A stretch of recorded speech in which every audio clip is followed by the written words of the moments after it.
அது மட்டும் இல்லாம என்னோட ஆக்டிங் ஸ்கில்ஸையுமே காட்ட ஆரம்பிச்சேன். நான் ஸ்கூல்ல வந்து பெரிய ஆக்டர்னா, டிராமா காம்படிஷன்ல இருந்து மோன் ஆக்டிங்ல இருந்து என்னோட டேலண்ட்டை காமிச்சு காலேஜ்லயும் பயங்கரமா. இல்ல உங்களுக்கு பிசியோதெரபிஸ்ட் மருத்துவரா அப்ப டேலண்டா இல்லைன்னு நீங்க சொல்றீங்களா?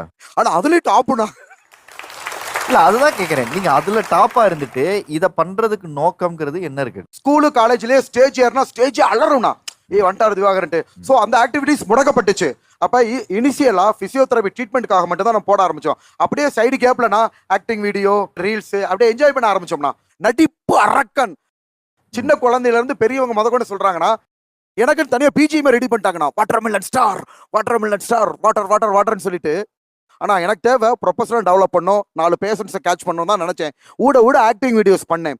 அது கடைசியில் வந்து பார்த்தீங்கன்னா ஒரு 5 சினிமா நடிக்க வச்சிருக்கு, நிறைய சேனல் போக வச்சிருக்கு.